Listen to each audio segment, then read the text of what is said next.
Bonjour à tous. Vous imaginez une ville là, qui arrive à faire baisser sa température de 2 degrés. Juste en plantant des arbres, des fleurs. Hmm. Ça paraît presque trop beau, hein. Et pourtant, c'est ce qu'a réussi Medellín en Colombie. Il y a même un vendeur de fruits, Moisés Castro, qui est là-bas depuis 30 ans et qui le dit.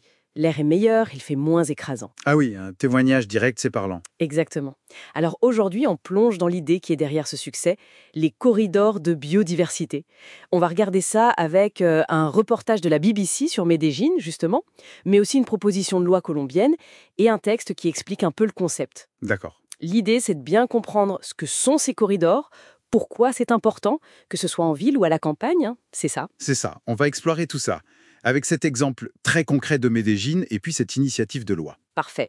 Alors, un corridor vert ou corridor de biodiversité, au fond, c'est assez simple. C'est reconnaître que la nature, elle aussi, a besoin de chemins, de routes pour pouvoir circuler, se développer. Des routes pour la nature. J'aime bien l'image. C'est un peu ça. Ce sont des bandes de végétation, en fait.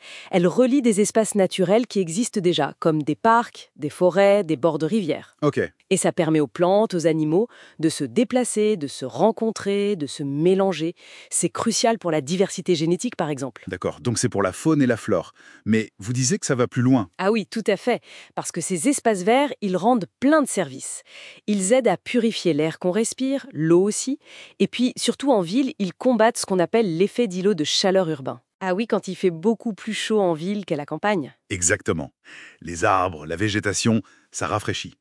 Donc ces corridors, c'est une stratégie pour retisser la nature dans nos paysages, même les plus construits. Et c'est aussi une façon de s'adapter au changement climatique. Et là, l'exemple de Médéine est vraiment frappant.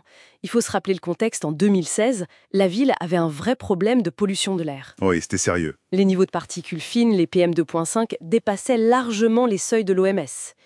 Et la géographie de la vallée, en forme de cuvette, n'arrangeait rien, ça coinçait la pollution. Et ça avait des conséquences sanitaires graves, il me semble. Oui, on estimait à près de 2000 les décès prématurés liés à ça en 2016, juste dans la région, sans compter la chaleur qui devenait vraiment difficile à supporter. Donc face à ça, ils ont lancé ce grand projet de corridor vert. Voilà, plus de 30 corridors ont été créés.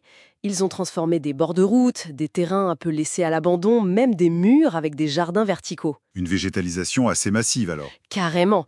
Au début, ils ont planté 120 000 plantes et 12 500 arbres. Et l'objectif après, c'était encore plus ambitieux. 2,5 millions de plantes et 880 000 arbres d'ici 2021. Waouh. Et niveau budget, parce que ça doit coûter tout ça. Oui, l'investissement initial était conséquent, dans les 16 millions de dollars. Et puis, il y a la maintenance annuelle. Autour de 625 000 dollars, ça c'était en 2022. Ok, ce n'est pas rien, mais vu les résultats, Justement, les résultats, cette baisse de 2 degrés en moyenne, c'est quand même incroyable, non? Est-ce que ça s'est senti partout pareil dans la ville? alors, c'est une moyenne, bien sûr, donc il y a eu des variations. Dans certaines zones, celles qui étaient le plus végétalisées, ils ont même mesuré jusqu'à 3 degrés C de moins. Mais globalement, l'effet est là, c'est indéniable. Impressionnant. Et ce n'est pas tout. La qualité de l'air s'est améliorée. Des arbres comme les manguiers, par exemple, ils fonctionnent comme des barrières vertes. Ils captent les particules fines. Ah, intéressant. Et puis, ce qui est peut-être le plus visible, le plus joyeux, c'est le retour de la faune en pleine ville.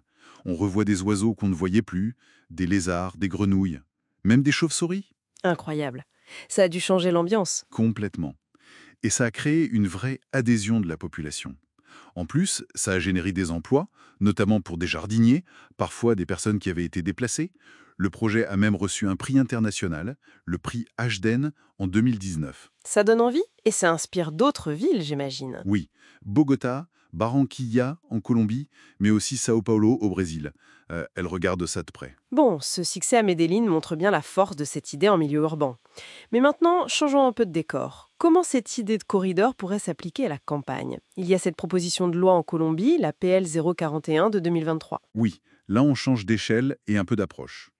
L'idée de cette proposition, c'est de rendre obligatoire la création de corridors, mais cette fois sur les limites des grandes propriétés rurales. Ah, les grandes exploitations agricoles. Exactement, celles de plus de 100 hectares.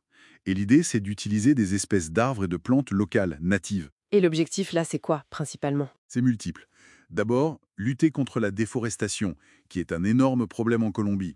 On parle de plus de 120 000 hectares qui disparaissent chaque année au niveau national. C'est colossal. Effectivement. Ensuite, c'est pour protéger les sources d'eau douce qui sont souvent en amont dans ces zones rurales. Et puis, bien sûr, renforcer tous les services que rendent les écosystèmes, la pollinisation, la régulation du climat local, etc. Ça semble logique, mais est-ce que c'est facile à mettre en place? J'ai lu que Monica Bocanegra, qui représente la région de l'Amazonas, soutenait l'idée. Oui. Mais elle soulignait aussi un gros problème, le manque de moyens techniques et financiers dans sa région pour vraiment appliquer une telle loi. Tout à fait. C'est un point crucial. Ça montre bien la complexité de la gouvernance de ce genre de projet. Ça implique tellement d'acteurs, le ministère de l'Environnement, les autorités régionales, même la police ou l'armée pour le contrôle, les ONG, le secteur privé, les citoyens, les propriétaires. C'est un sacré défi de coordonner tout le monde. Absolument. Et ça rejoint les défis généraux de ces corridors, qu'ils soient en ville ou à la campagne. Le coût initial, on en a parlé, mais il y a aussi la gestion sur le long terme. Il faut entretenir ces espaces. Oui, il ne suffit pas de planter. Non. Et puis, il faut bien les concevoir. Un corridor mal pensé, trop étroit ou interrompu, ça ne sert pas à grand-chose pour la biodiversité. Ça peut même fragmenter davantage. Le choix des espèces est aussi très important. Il faut éviter d'introduire des plantes qui pourraient devenir envahissantes. Et l'acceptation par les gens, j'imagine que ça compte aussi. Énormément. L'acceptation sociale est clé.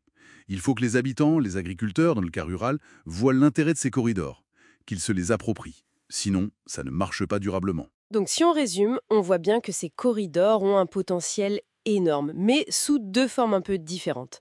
D'un côté, un outil de conservation à grande échelle, dans les campagnes, comme le propose cette loi colombienne. Même si c'est complexe à mettre en œuvre. Voilà. Et de l'autre côté, un levier super puissant pour transformer nos villes, les rendre plus agréables, plus fraîches, plus vivantes, quoi. L'exemple de Medellín est vraiment inspirant pour ça. C'est exactement ça. Je crois que le message important à retenir, c'est que réintégrer la nature, mais de façon réfléchie, intelligente, dans nos paysages, même ceux qu'on a beaucoup modifiés, c'est vraiment une stratégie gagnant-gagnant. C'est bon pour l'environnement, bien sûr, mais c'est aussi directement bénéfique pour nous, pour notre bien-être, notre santé. C'est une belle conclusion. Et pour laisser une petite question en suspens, on a vu l'impact de ces grands corridors à Medellín et l'idée pour les zones rurales. Mais si on pensait encore plus petit, aux micro-corridors? C'est-à-dire. Je sais pas, imaginez des réseaux de toits végétalisés qui communiquent entre eux ou des alignements de balcons fleuris qui créent comme une petite chaîne verte. Est-ce que cette approche, à une échelle encore plus fine, ne pourrait pas transformer aussi nos quartiers, surtout là où c'est difficile de faire de grands projets? C'est une excellente question.